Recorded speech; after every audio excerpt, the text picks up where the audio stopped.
Hey guys, Professor Bill, Comic Book University, and the first five issues of the Transformers, Image Comics, not IDW. They're gone. We're talking about Image Comics right now, Skybound Press. This is the new Energon universe. So I talked about that first issue of Void Rivals, where all of a sudden Jetfire appeared.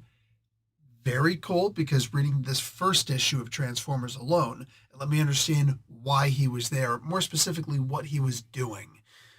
And then reading the entirety of these five issues plus that Cobra Commander issue number one helps to fill in some blanks. I got to read the other Cobra Commander issues. I got to read the other Void Rivals issues. I got to read the Duke issues. Hi, listen, man.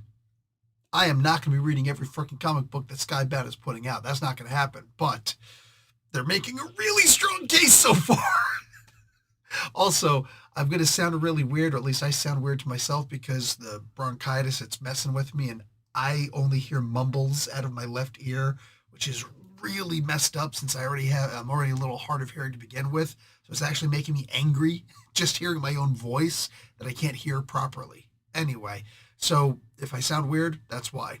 Okay, let's get talking about this comic book. First, we'll talk about who made the comic book. Daniel Warren Johnson. Old DWJ, my man. He's the writer and the artist, and this guy's killing it. There are some questions I have, but so far, killing it. Mike Spicer, Daniel Warren Johnson's best friend, doing colors. Russ Wooten, doing letters. These guys are like a trio. These guys are just bang. I think this was the exact same team that was on Murder Falcon, Murder Hawk, Murder Falcon, one of those two. And there's an advertisement for the hardcover in one of these issues. One of the absolute best series that, as a metalhead, I've ever read before. Also, Jazz has a bit of a conversation in here about five chord, excuse me, which is perfect because it's literally two strings used for power chords. And since it's him and one other person fighting, it was just perfect. Anyway, there are a whole lot of variant covers on here. All I'm going to say is I am glad so many people got hired to do a job in comic books. That's all I'm going to say about that. All right, let's move on. So I'm not going to go over this step by step and issue by issue and page by page, but what I will say is that this book, it's worth giving each issue a second read, especially after five or so issues came out because the first issue I'm reading, I'm looking at some of these things and I'm not getting what's happening here, right? Because they are making the characters different than they had made them before. I didn't understand the significance of having Spike as the son. What is Sparkplug? Sparkplug Witwicky. He was in the war. They just say the war. We imagine it's Vietnam, but whatever. It could be anything. Anyway, I didn't understand the significance of him having that background. I didn't necessarily realize that it was him. I was just kind of reading it and going, oh, okay, interesting. There's some stuff happening. I don't know why. And if they don't make it apparent, then it is what it is. But going back and reading through it, reading how the war is actually how Sparkplug and Optimus are going to pretty much bond, I think is absolutely brilliant. I love this connection, like right off the bat. I love this connection that they're making between these two because Sparkplug is becoming a bit of a leader for the humans without him realizing it, without him knowing it, without him actively pursuing it. He is absolutely the spokesman for being a human, even though there are other characters in here. There's a character named Carly who does this really wicked airbrush on the side of her van with fantasy creatures and whatnot. She talks about wanting to live on a different planet, and now she's getting this experience of this other planet coming to her. I don't really like the character too much. She's really annoying. It's frustrating to see to read some of the things that she says and the things that she does, but I have to remember she's also a teenage girl. And as silly as that sounds, at the same time, it also makes all the sense in the world, doesn't it? She's a teenage girl. She is chaos personified. And at some point, her dad needs to show up and say, shut up. That's probably not going to happen, though, once you get to the second issue or so. So I don't want to give too many spoilers for what happened, but there are going to be some spoilers in here by necessity. There is a lot of blood in here, crunching of bones, death, and as freaky as it is to see it, I also have to acknowledge how absolutely necessary that it is, because unlike the typical Transformers, and the G.I. Joe universe is going to be in here also, where nobody dies, right? Until Transformers the movie, nobody dies. It doesn't happen, you know? I know that Duke was supposed to die in the G.I. Joe the movie, but then when they got the backlash for what happened with Optimus, they're like, oh, we better not kill him. In some ways, I guess they probably should have killed him, because look at what it actually did for the Transformers, because it gave us some trauma, but also made us start reading like crazy and buying more toys like crazy. The Transformers stuff sells way better than the G.I. Joe stuff. You can tell just by the idea of how much stuff is being put out there, because we're consuming it, you know? So, I mean, it is what it is, and it made Optimus an incredible hero. I'm going to tell you some amazing things about Optimus Prime, but first I'm going to tell you some of the things that are the main thing that I don't like about the character. Not just here, but anywhere. Optimus Prime has the best look of any Transformer. Let's just call a spade, right? He is amazing. At one point, he loses his arm in this, and it's really cool how this happens. He gets into a fight with Skywarp.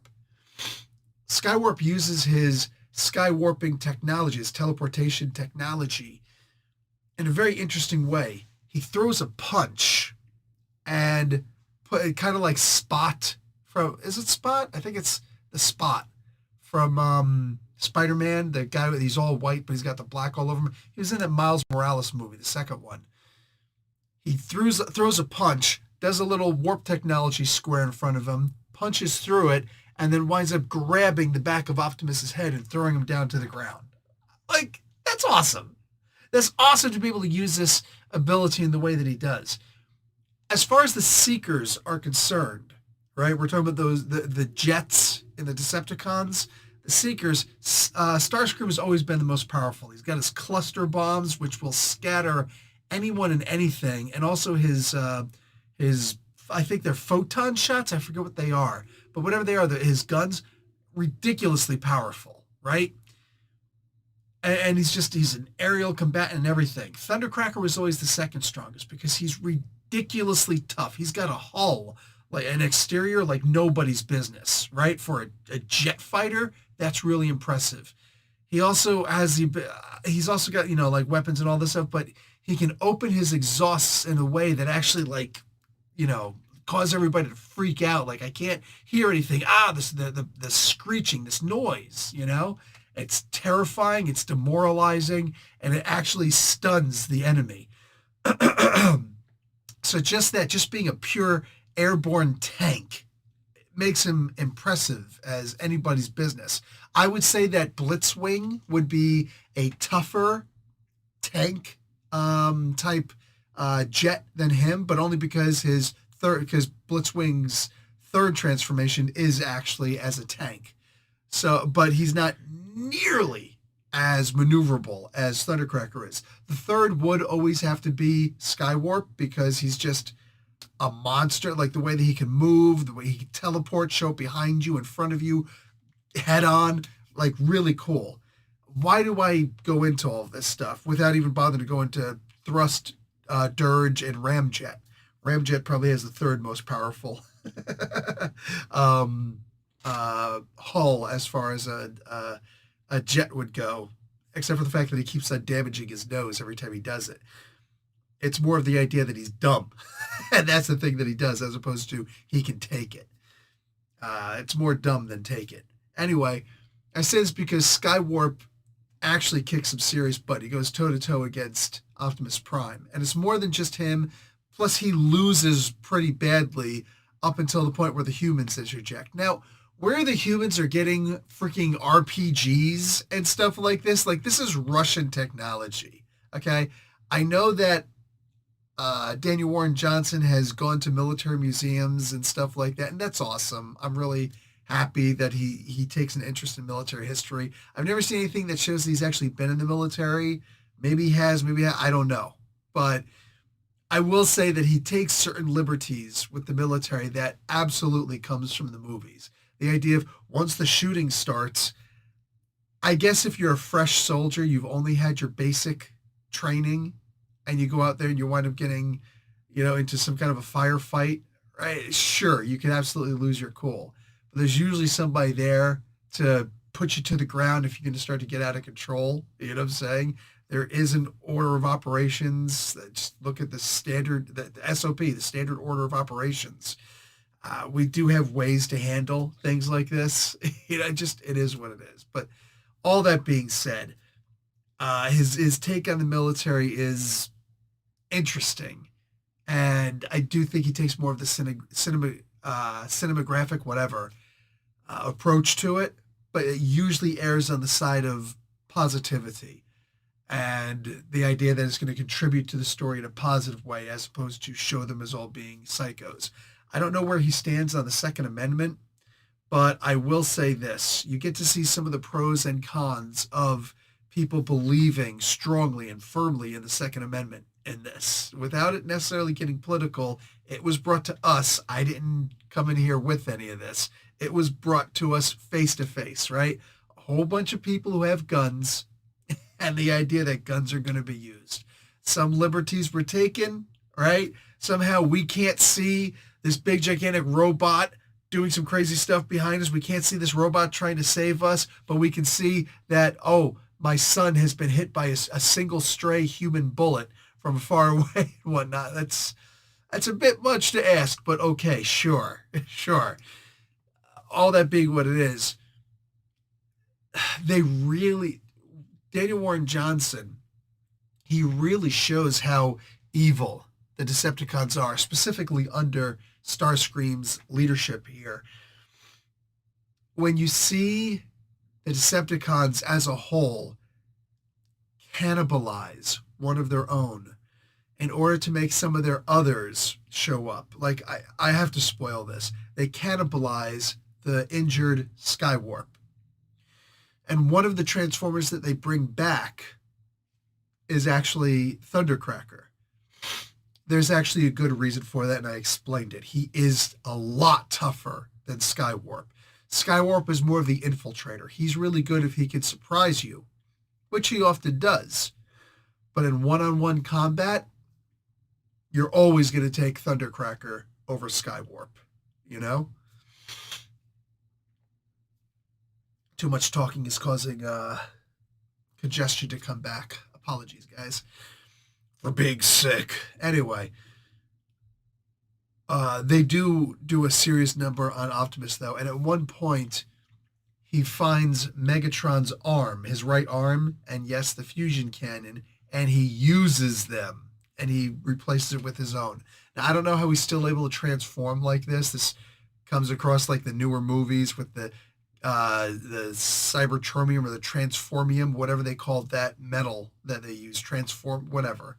Kind of goofy, right? I would rather just see them do the mechanical choot and they transform. So the idea that I like the idea that he would be able to transform, but like the arm would still be sticking out and maybe resting on top with the cannon. Like I would actually prefer to see that instead of him being able to fully transform into his truck the normal way and the arm just disappears in the cannon. That I didn't appreciate. Little things I don't appreciate. Oh, the thing I was going to say about Optimus. I changed my mind. I'm going to say the good things first. He looks amazing in this, as he should. He really is a hero in this, but he's a really stupid hero. All right? I think the best thing about Optimus Prime has always been Peter Cullen. Just hands down, right? Look, as far as great voices to do narration or to narrate for a hero, look, Morgan Freeman is usually the first person people mention because he's got a really great voice. He's also funny when wants to be funny, and he can be serious and stern and grandfatherly when he wants to also, and we will eat it up. Denzel Washington is really good also. Patrick Stewart, amazing. That British thing, it really helps out a lot. That being said, James Earl Jones, for crying out loud, Darth Vader. You know what I'm saying? Like, there are lots of really inspiring and terrifying and whatever voices that get you to, take a step back and be like, wow. Peter Collins, I think, is greater than all of them. I think that of all the voices he's voiced, and he's voiced so many, Optimus is clearly the major one that he's voiced, right? You simply can never replace him. Is Rodimus Prime better than Optimus Prime? It depends. It depends on how you look at it. But I will say this. The way that I'm going to look at Optimus Prime as being a leader is, if you've seen the cartoon, you think that he's the greatest leader who's ever existed. Because you've not just seen the cartoon, you've heard the cartoon. Optimus Prime has made some really stupid decisions in his life. He makes a ton of them here. He's such a bleeding heart. I love the idea that he accidentally steps on a deer and he's like, oh my God, your world is so fragile. Every time I take a step, I leave a footprint. It's not like that on the cold, hard machine world of Cybertron that I come from. Think about that. Beautiful. Danny Warren Johnson hits this home. He nails this with the biggest effing baddest ass nail gun you've ever seen. Like, those trucks and people put the fake testicles on the back. And what do you call it? They make it look, my truck has balls, That's what that's the nail gun that this guy's using. He's got the little fake testicles on the back of it. Every time he boom, the testicles like hit the forearm and stuff like that. Like, I'm just saying, like, that's how hard this hits. Really good. All that being what it is, Optimus is still basically a glass cannon. Also, I used to always see on the back of the Transformers cards, whenever you bought the toys, the power rankings, that Optimus's firepower was equal, and the only one who was equal to Megatron, without becoming like, what do you call it? Some of these guys, you know what I'm saying? And Omega Supreme, there we go. Being like Omega Supreme level, you know what I'm saying?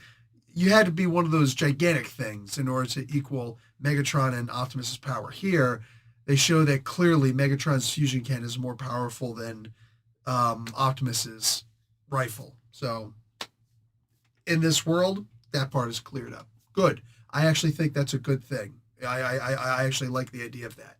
But if you've ever taken your most inspiring moments in any movie, you turn the volume off. The scenes are just the scenes.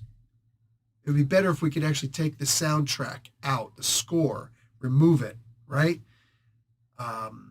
Anytime you've seen some great moment where somebody rises up or stands up from the dead or wakes back up from a coma or is fighting to his last breath or giving some inspiring speech, a lot of times the speech and all these other things are muted out and there's just the soundtrack and it's uplifting and it moves you and it shows you how a soundtrack can really change a scene, not just magnify it, change a scene to make it look like it's the most inspiring thing in the world. I feel it's the exact same thing with Peter Cullen's voice, because we're always going to hear Peter Cullen's voice when we see Optimus Prime speaking in a comic book or anything else. It's no different than at a moment they brought RC back, which I'm like, oh, so they're actually going to bring the second generation stuff came down at the same time. Good to know. Thank you. I'm not a huge fan of that, but let's see where they actually go with it. Whatever, let's see. But as soon as RC was speaking, tell me if I'm wrong. If you read it, you read it in RC's voice from the second generation and from the Transformers the movie, right? You specifically read it in her voice, right? Because I know I did. The exact same thing with Optimus Prime here. Optimus has never really done anything amazing, but he sacrificed himself in the movie, right? What amazing thing has he done in the first and second season of the cartoon? What amazing thing, honestly, has he done in the Transformers comic books? For the most part, it's just leadership things, and oh, I happen to be more powerful than this person or that person. You know, if Wheeljack were as tough, let's not take Wheeljack. If Cliffjumper, because he's in here, were as tough as, let's say, Optimus Prime, or Bumblebee even, Bumblebee would be a far more effective leader than Optimus Prime. Optimus has only become inspiring to people because how much damage he can take. Wow, impressive. It doesn't mean you're right on anything you've ever said, ever. Maybe I should read more of the IDW comics. Some people have said that he shows more leadership there. I guess, but of the IDW comics I've seen, I've never seen that. Here, it's the exact same thing. He's just a bleeding heart liberal at this point. And it's like, I don't need to see this. I really don't. Final example on this. Imam Hanbali, who, Hanbali? Yeah, Hanbali. Ahmed Hanbal, who's of the fourth of the four madhabs, the schools of thought for Islamic Sunni tradition. There was a time when he was asked by the people, go and listen to this orator speak, in Arabic, the khatib. He was speaking on the Friday prayer. And all the people, like he inspires the people to do this, that, and the other thing. You should go listen to him and see if he's actually any good. So he goes and he comes back from it and he's crying. And he tells the people it was the most beautiful thing I've ever heard. Never listen to him again. Never go to that masjid and listen to this khatib again. What? Later on in his his works, he talks about how some people are really great at speaking, but they're basically just televangelists. They don't have any substance to what they're saying, and sometimes they can actually lead you to bad, to evil. But they sound so great when they say it, you know? So keep that in mind. That's the exact way that I look at it with Optimus Prime. He adds absolutely zero substance. Every single step of the way, he's thinking, I'm going to sacrifice my life force to open the Matrix and give healing to this, that, and the other thing. And it's like, no, everybody's like, no, Optimus, don't. And at one point he finally does, and he does it with no right arm. So he's opening it, but he doesn't have a right arm to open it also. So how exactly is he doing that, right? It's magic. It's space magic. I'm not interested in space magic. I want to see the Transformers, right? I love the idea of the original Marvel comics where it was filled with the wisdom of the ancients. That's where it was. And that was in, I don't remember if it was in issue 1, but it was in the first, within the first 10 issues of the Transformers comic books, long before Transformers the movie ever talked about the matrix of leadership. There was no matrix of leadership in those first two generations, the first two seasons of the Transformers until the movie came out. Nobody ever heard of the Matrix. It was only those of us who were reading the Marvel comics at the time, which founded all of these ideas. But here, Optimus finally does it without anybody, just like, I'm going to do it anyway. Because Spike got shot and the life support machine was shot up by Starscream and the other Decepticons, and he wanted to get the life support machine working again. It's like, bro, it just needed power. It just needed power. You could have found, some batteries and strung them up together and got them to work again, for the love of God. You could have done a little bit of work and fixed the machine and gotten the thing working again. You didn't have to open up my life force. Like, when you are so willing to sacrifice your life for the simplest of causes, it's a human life. Bro, there were plenty of other ways to handle it. He didn't even think or consider the other lives in the hospital. It was because he saw a Spike harmed. If you're so willing to sacrifice yourself for any little thing, it's one of those Rambo situations. Believe in something or fall for everything. Fight for something or fall for anything. Like, it was such a dumb thing to potentially sacrifice or to make himself weaker to do. It was so dumb. What a dumb way of doing that. But all that being what it is, I still love the comic book in itself because the other characters in here and the way that they at least are portrayed. Starscream, Soundwave, and not so much, but the way that the Transformers treat each other. Soundwave at one point was like, okay, since we just cannibalized Skywarp, Let's heal what's his Ravage. You know, 'cause, like of course he's gonna be worried about his tape players first, right? And Starscream goes up and football punts Ravage. Is like, I don't think so. It's like, really? Not Ravage? I mean, when you think about it, Ravage is really only effective against the smaller Transformers and cowards. And they were willing to bring back Rumble first and Laserbeak. So those I could see it with those two, you know? Of course, we still get no love for Frenzy and Buzzsaw, but what are you gonna do? Anyways, I like the idea that Decepticons are prioritizing things. They're looking at things in a very weird way. Ooh, what's interesting is that the Decepticons stay on the Ark, even though Teletran One is destroyed. It was called Teletron One in the cartoon. One of the things I didn't like about the comic that I liked about the cartoon better was that they called it Teletron One in the cartoon. In the comic book, it was called Anti, if I remember correctly, which is like, what the hell? I didn't like that. But anyway, Teletron 1 is way cooler. But either way, Teletron 1 is down. And it's going to take a while for them to be able to fix it, right? The Decepticons. But they did keep the Ark. Meanwhile, over here in the Autobots, they wound up taking the Quarry, which is what the Decepticons eventually wound up doing. I love the idea of that. That's awesome. So they got to try and now instead of fighting for Cybertron, you got to go for the minor goal of the short-term goal of going after the Ark first. I love that. I love the little reversals of things that they're doing here. There are so many good things to talk about here. There are bad things also. For instance, things were kind of rushed, right? The idea that Skywarp shows up. Skywarp? Jetfire, Skyfire, whichever one you want to call him. He's called both.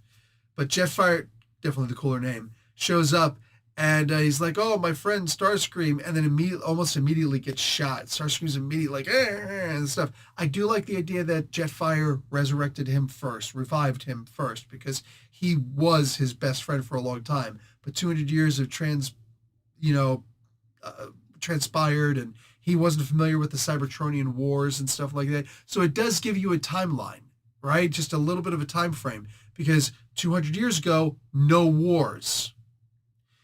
But Optimus Prime talks about, for years and years and years, countless years, I can't remember how many years I've been fighting this, and I've only known a short time of peace. And there was no Orion Pax, which is interesting to me. There doesn't seem to have been an Orion Pax, only an Optimus Prime. So I guess he was born Optimus, something like that. Very weird way of doing things here.